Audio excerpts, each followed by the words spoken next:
any kind of a gospel that tells you how less you are from the provision of God is a doctrine of the devil. Hallelujah. Any kind of a gospel.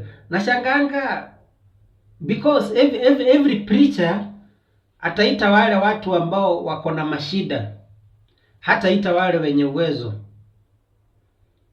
Bwana Yesu asifiwe. You see, we are in a society where we uplift our struggles so much than our strength. Hivyo ndivyo Adam aliambiwa, Eva aliambiwa.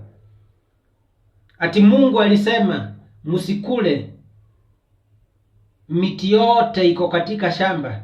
Mungu alikuwa amesema wakule miti yote isipokuwa moja.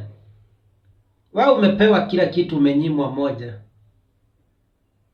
Ndiye tunasema ni laana.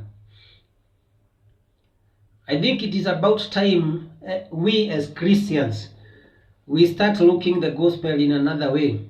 Tuanze kuangalia mambo kwa njia nyingine. Every kind of a gospel that tells you how much the provision of God is less to you, it's a doctrine of the devil, and I say it. It's a doctrine of the devil. Shetani kila saa anakuonyeshanga chenye hauna. Hakuna siku atakwambia chenye uko nacho. Hakuna siku shetani atakuja akwambie na si uko na amani, na si uko na furaha. Kila saa atakwambia hauna pesa, kila saa atakwambia sijui bibi amefanya, kila saa atakwambia all the negative all the negative information. And that is what we are preaching in the gospel. We are preaching negativity instead of positivity. Badala ya watu tuonyeshe watu mahali nguvu yao iko ili msaada yao itoke hapo, tunawaonyesha washinde mahali pamoja wameconcentrate na udhaifu wao. Bwana Yesu asifiwe. Hallelujah. Acha tuachane na hiyo. Mungu awabariki sana. God bless you. Thank you.